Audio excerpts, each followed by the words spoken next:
Dr. Elias Bourne pressed his forehead against the cold glass of Sigma 7's observation viewport. Beyond the station, Carrion stretched in jagged spires and acidic clouds, a world that seemed determined to kill anything soft, fragile, or alive. The air was thick, almost burning, even inside the filtered dome of the station. Elias had been here for months, cataloging the planet's alien fauna for the Earth Federation, but each day still felt like stepping into a trap. A sudden alert pinged in the corner of his console. It wasn't a normal system warning. It was a faint, irregular pulse, biological in origin, coming from the southern ridge outside the station. Elias frowned. Most life on Carrion was either aggressive or already extinct. He knew he shouldn't go out. Not alone. Not in the thin armor of a standard environmental suit. But his instincts told him to act. He grabbed the portable medkit, fastened the respirator, and opened the hatch. The acid rain hissed as it hit the metal surface. Every step toward the ridge was treacherous. The ground was uneven, slick with chemical runoff, jagged rocks threatening to tear through his boots. His visor fogged with every labored breath, each movement a battle against the planet itself. Then he saw them. 3 tiny shapes, half buried in mud and ash, shivering violently. Hatchlings. Dragon hatchlings. He had seen adult specimens before, towering, fire-spitting predators, but these were fragile, barely bigger than a human forearm, their scales dull and eyes clouded. They were dying. He could see ribs protruding under weak, thin skin. One let out a pitiful cry, a sound so small it barely registered above the storm. Elias felt a lump in his throat. He had trained to stay objective, to catalog and observe, not interfere. But these lives were in front of him. Abandoned.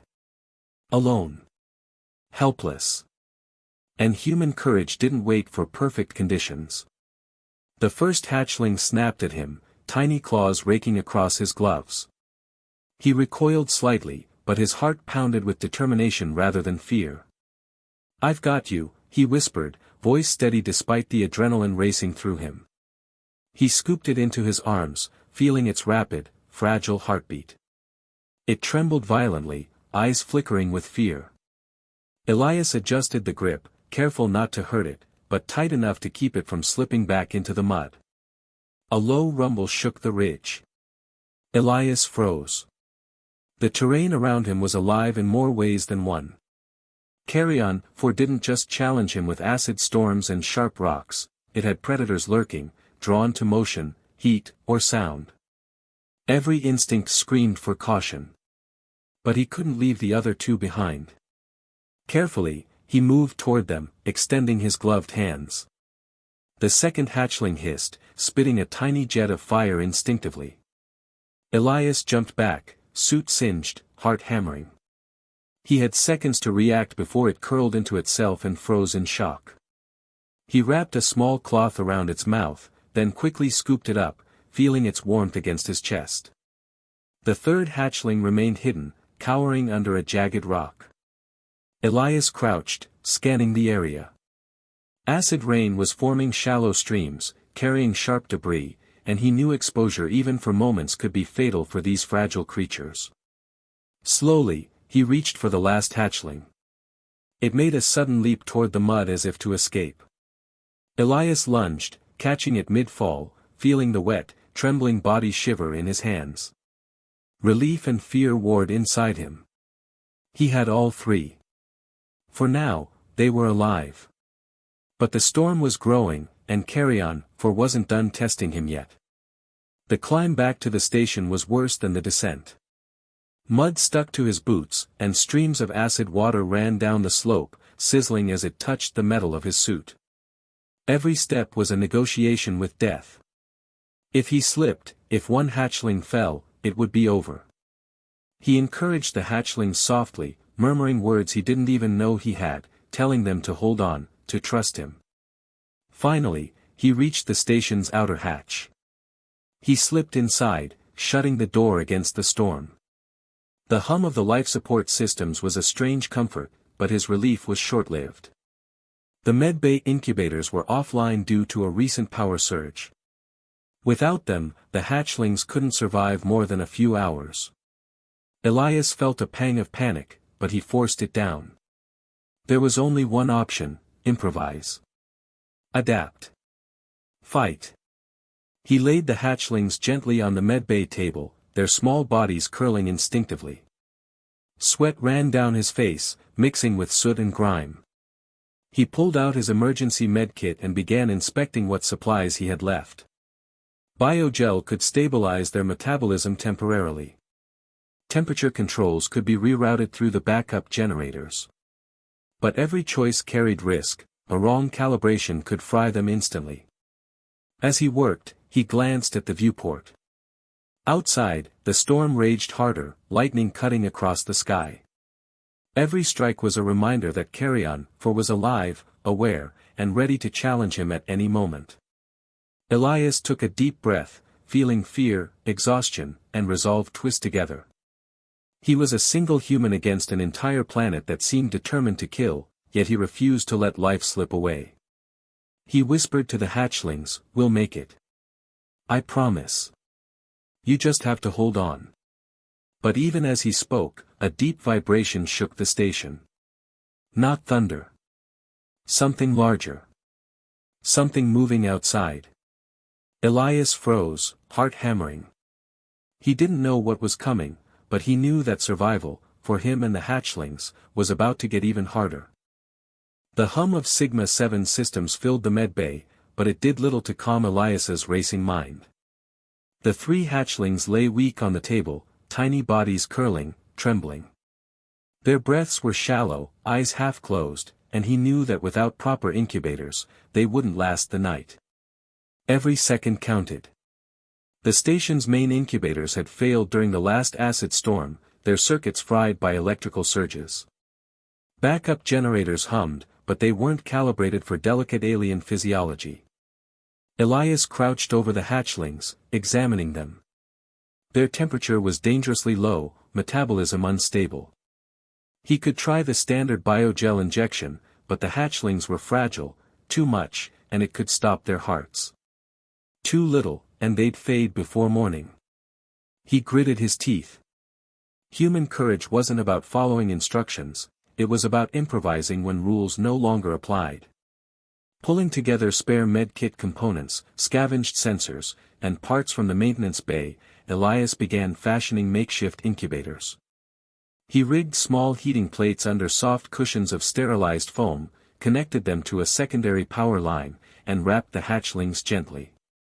A thin membrane of tempered glass would stabilize humidity while allowing him to monitor them. It was crude. It was risky. It might fail.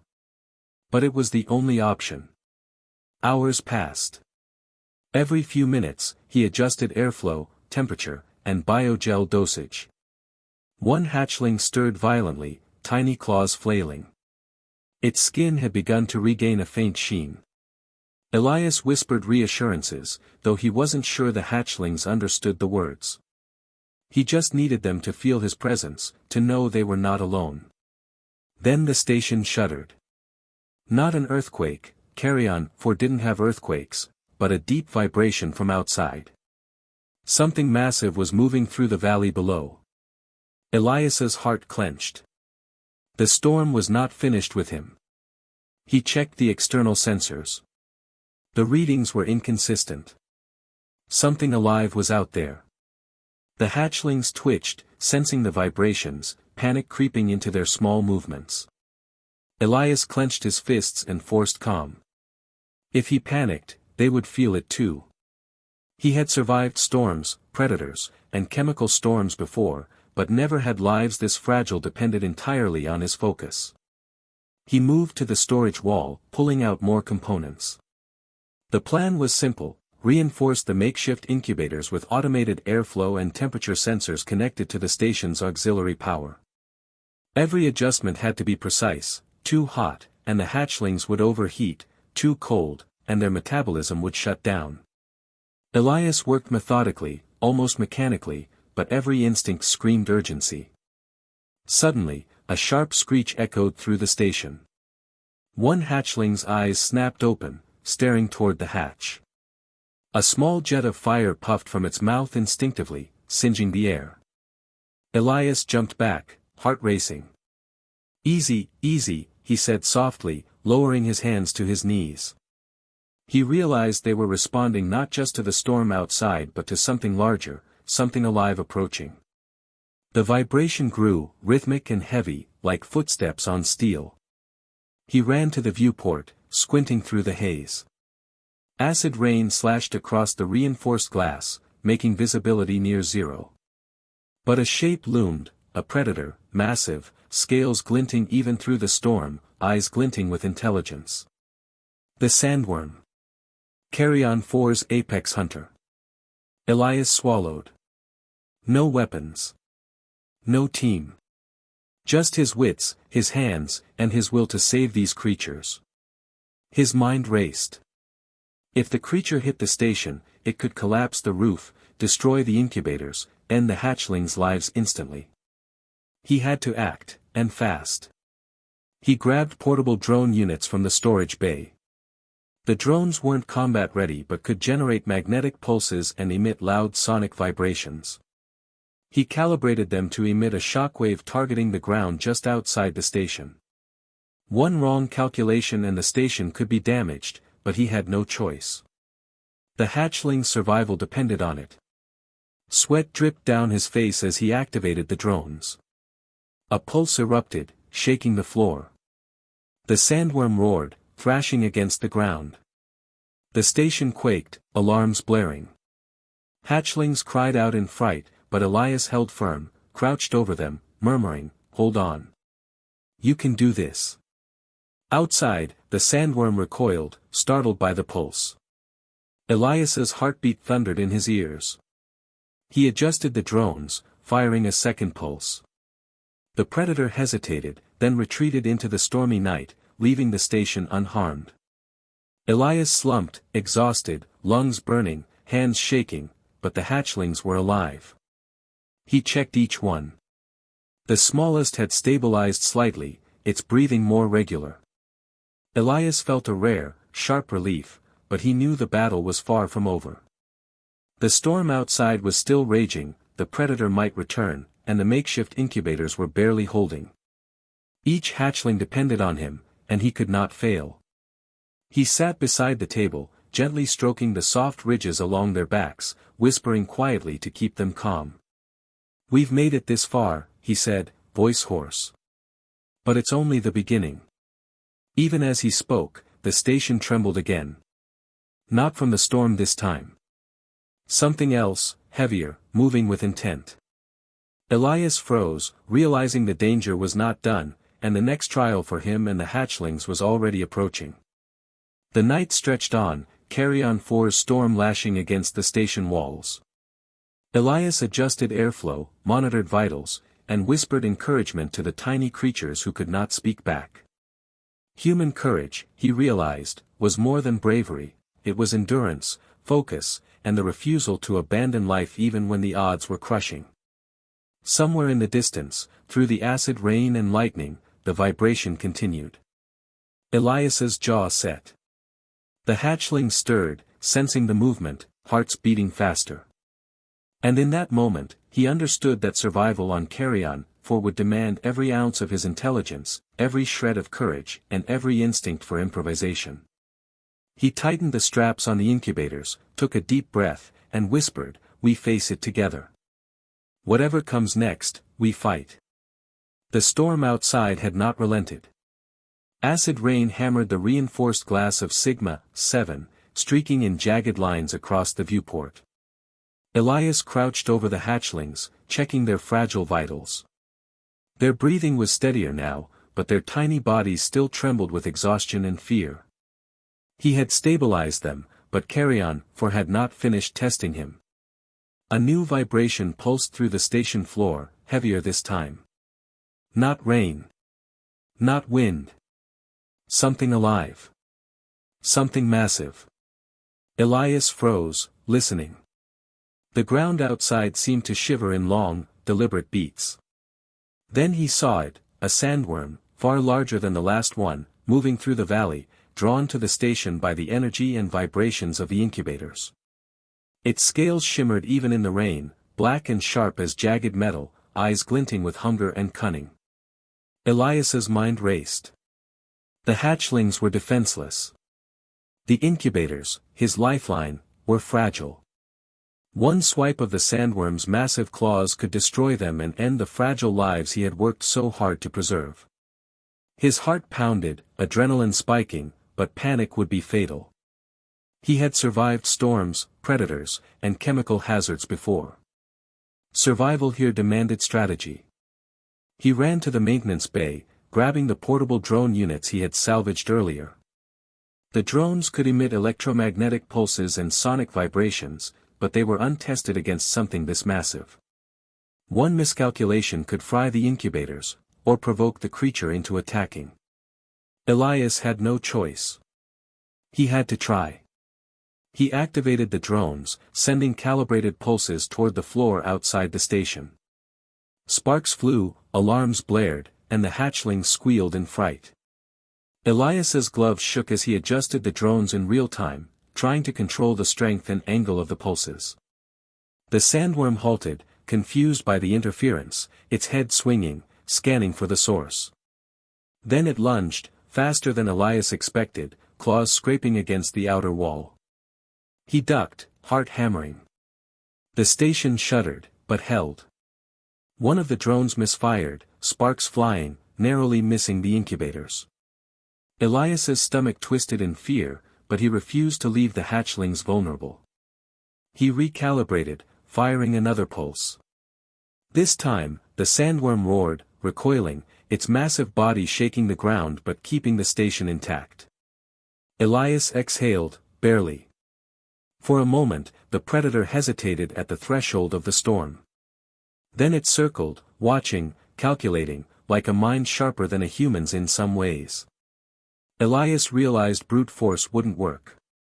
He needed to outthink the predator, use the environment, and exploit its instincts. He scanned the medbay for tools. Acid-resistant cables, magnetic plates, spare drone batteries. He could create a lure, a trap that would redirect the sandworm's attention. Sweat ran down his face as he connected plates to emit a continuous electromagnetic field near the station's edge. The idea was risky. It might drive the predator away, or it might attract it closer. There was no certainty in survival here, only choices and consequences. The hatchling stirred, sensing the predator's movement. Tiny sparks of fire flickered from their mouths instinctively. Elias whispered, "Not yet. Not now." He carefully monitored the incubator's readings, adjusting temperature and airflow to counter the vibrations transmitted through the station's frame. Every small detail mattered. One misstep, and the creatures he had saved could die. Outside, the sandworm paused, sniffing, hissing, muscles rippling under thick black scales. It lunged again, and Elias activated the trap. A pulse shot through the ground, striking the soil just ahead of the predator. The sandworm stumbled, screeching in confusion. Elias adjusted the frequency, guiding it away from the station. It hesitated, then finally retreated into the stormy night, leaving the station unharmed. Elias sank to his knees, breathing hard, adrenaline coursing through him. He checked the hatchlings immediately. Their tiny bodies shivered violently, but they were alive. One weakly nuzzled his glove. Relief surged through him, but he forced himself to stay alert.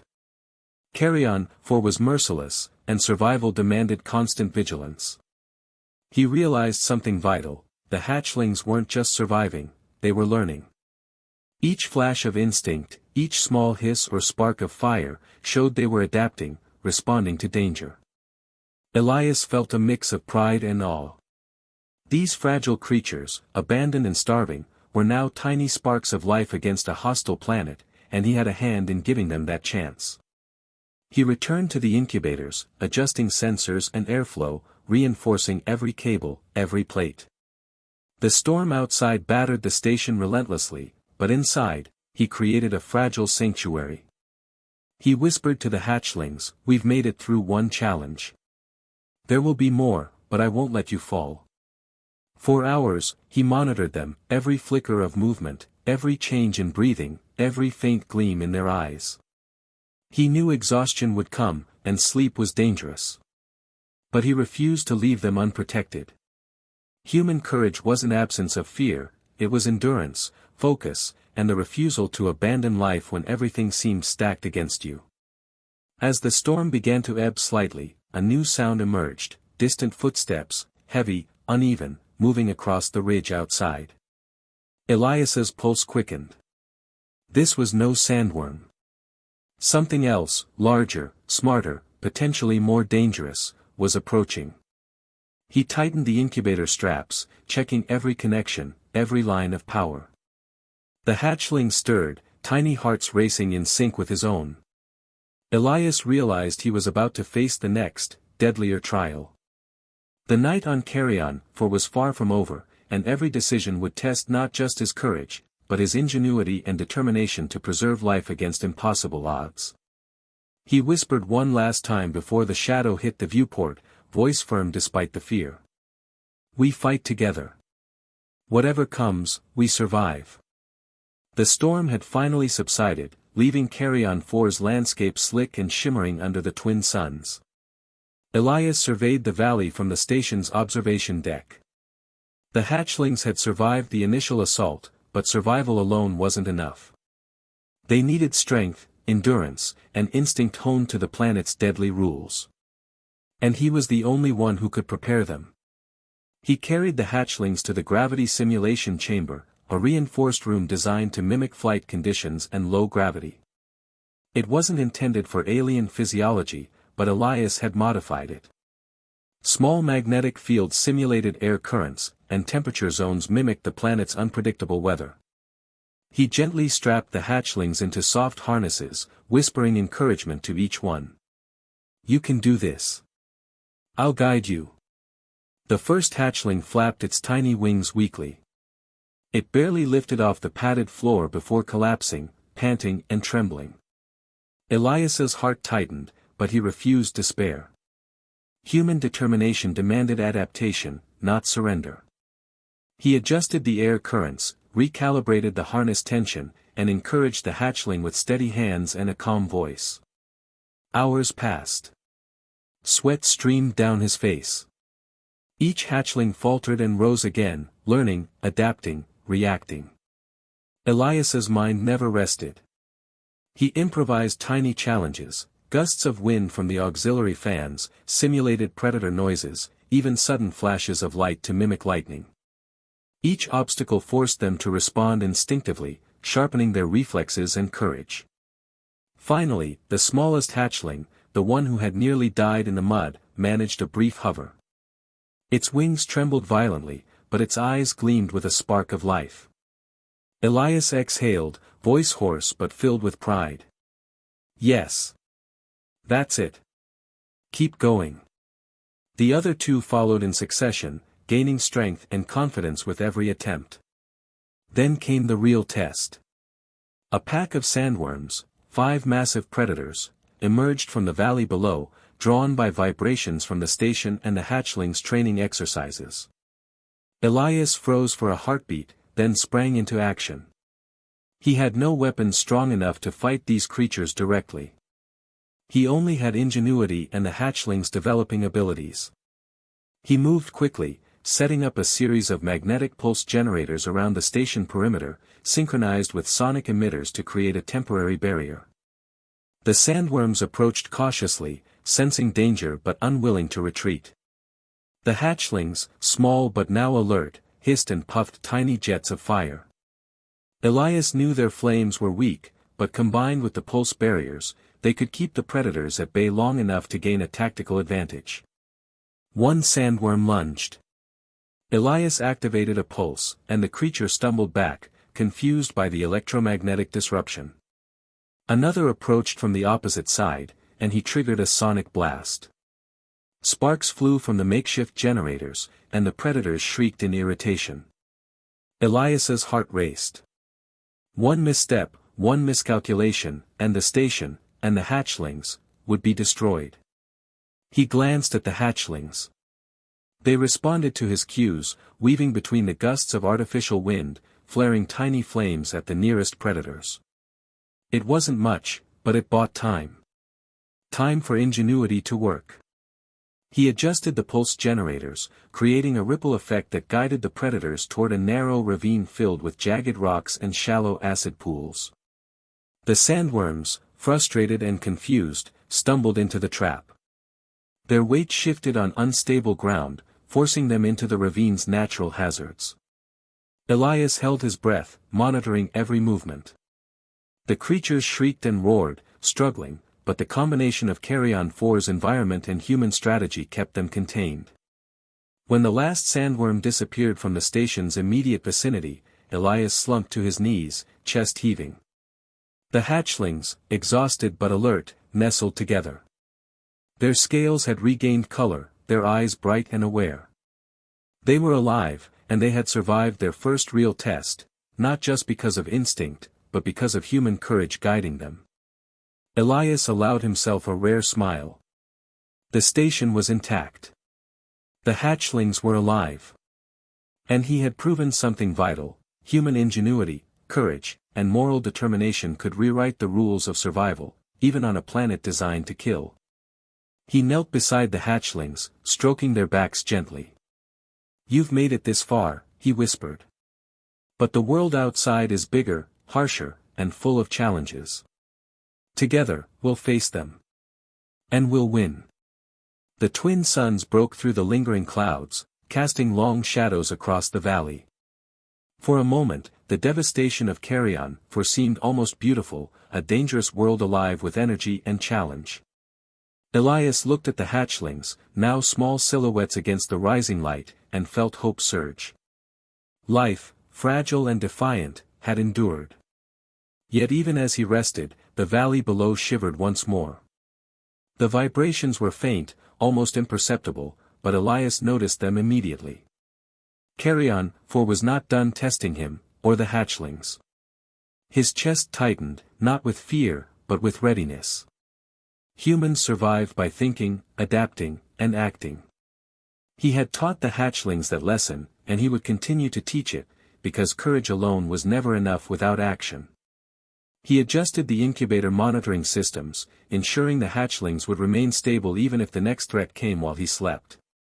The small creatures stirred, nuzzling each other instinctively. Elias realized that their survival had given him more than purpose. It had reminded him why humans had always endured against impossible odds. Carrion 4 was still dangerous. The predators would return, the storms would rage again, and the planet would continue to test him. But Elias's heart was steady. He had fought against death itself to save these hatchlings. And he would do it again, every time, because human courage, intelligence, and morality were not just traits, they were weapons. He looked at the horizon, hatchlings resting at his feet, and whispered, "We've made it this far. And we're just getting started." The twin suns climbed higher over Carrion 4, cutting through the mist left by the fading storm. Elias Vorn stood on the ridge outside Sigma 7, watching the hatchlings stir beneath his hands. They had grown stronger, their scales glinting with color and life, eyes alert, wings twitching as if testing the wind. Every movement carried confidence, a spark of instinct honed under the most impossible circumstances. It had been weeks since he first found them in the mud, abandoned and near death. Each day had been a battle, storm, predator, malfunctioning equipment, but they had survived. And he had survived with them. He felt the weight of exhaustion pressing against his bones, but it was tempered by pride and awe. Life had endured on this hostile planet because of human determination. Elias knelt beside the smallest hatchling, the one who had barely lifted off the ground in the gravity chamber. It blinked up at him, tilting its head with curiosity and trust. "You've come so far," he whispered. "I knew you could do it." He adjusted the harness slightly, preparing it for the final trial, true, free flight under Carrion 4's unpredictable skies. He carried the hatchlings to the training cliff, a jagged outcrop overlooking a valley lined with sharp rock formations. The wind gusted unpredictably here, an unforgiving environment designed to test flight and instinct. Elias positioned the hatchlings carefully, ensuring each one had space to flap and lift. "Ready?" he asked softly. Their heads bobbed. Somehow, they understood. The first hatchling jumped. Wings flared against the wind. It faltered, spun slightly, but then caught a current and soared. Elias's heart leapt. "That's it. Keep going." The second hatchling followed, flapping stronger, gaining altitude. The third, the smallest, hesitated. Fear lingered in its eyes, the memory of the mud, the storm, the near-death experience. Elias knelt in front of it, extending a hand. "I'm here. You can do it." Tiny claws gripped his glove. With a gentle push and encouragement, the hatchling lifted. Its wings beat frantically, and for a moment it nearly fell. Elias adjusted the wind currents with his portable stabilizers, guiding it upward. And then it caught air. It soared alongside its siblings, their small forms weaving through the gusts with growing skill. Elias laughed aloud, the sound catching in his throat. Triumph, relief, and awe all mingled in one sharp, beautiful moment. The valley below rumbled suddenly. Elias tensed, expecting another sandworm attack. But instead, he saw the predators retreating, wary of the hatchlings' growing fire bursts and the improvised defenses he had left in place. The creatures had learned respect, or fear, of the humans who could think and adapt so quickly. His heart swelled. Human courage was more than physical strength, it was ingenuity, morality, and the willingness to risk everything for life. He let the hatchlings continue their flight while he observed. Each one now soared with skill, diving, climbing, and flaring fire instinctively to ward off threats. They were no longer helpless. They were small, yes, but they were survivors, capable of enduring a world designed to kill them. As the sun rose fully, painting the valley in gold and silver, a transmission crackled through the station's comms. The Earth Federation had detected Sigma-7's unusual readings, successful life support for previously unrecorded alien species in extreme conditions. They called it a breakthrough in first contact and preservation protocols. Recognition was far from Elias's mind, but he allowed himself a small smile. It wasn't about glory. It was about life, preserved against impossible odds. He returned to the ridge, hands resting on the soft backs of the hatchlings as they landed beside him. For a moment, silence reigned. The wind whispered over jagged rocks. The valley was calm. Elias realized that the hatchling's survival was more than a scientific achievement, it was a testament to human courage, ingenuity, and morality. Against storms, predators, and the harshest environment imaginable, one human had defied death itself. One of the hatchlings nudged his shoulder, then unfurled its wings, circling him in a playful arc. Elias laughed, a sound of pure relief. "You're ready," he said softly. The hatchlings flapped toward the horizon, small streaks of fire and color against the rising sun. They weren't just surviving, they were thriving. Elias watched them soar higher and higher. He knew Carrion would continue to test them, as it would test any life brave enough to endure its harshness. But the hatchlings were ready. They had learned from him. And he had proven something vital: when humans face impossible odds, courage, intelligence, and moral determination are weapons stronger than any storm or predator. He finally leaned back against the ridge, exhaustion washing over him like a tide. His heart was still pounding, but in a different way, steady, satisfied, and filled with hope. Life, fragile and precious, had endured. Against every danger, Elias's determination had turned despair into triumph. Far below, in the valley, the hatchlings circled together. Tiny jets of flame painted streaks of light across jagged rocks, a living testament to survival. And Elias knew, deep in his bones, that they would thrive, guided by instinct, strengthened by experience, and forever carrying a spark of human courage that had given them a chance to live. He whispered one last time, voice carried on the wind, "Go on. Live. Fight. Survive." And never forget what courage can do. The hatchlings soared into the horizon, small but unstoppable. And for Elias, for humanity, it was proof that even on worlds designed to crush life, human courage, ingenuity, and determination could shine brighter than any storm.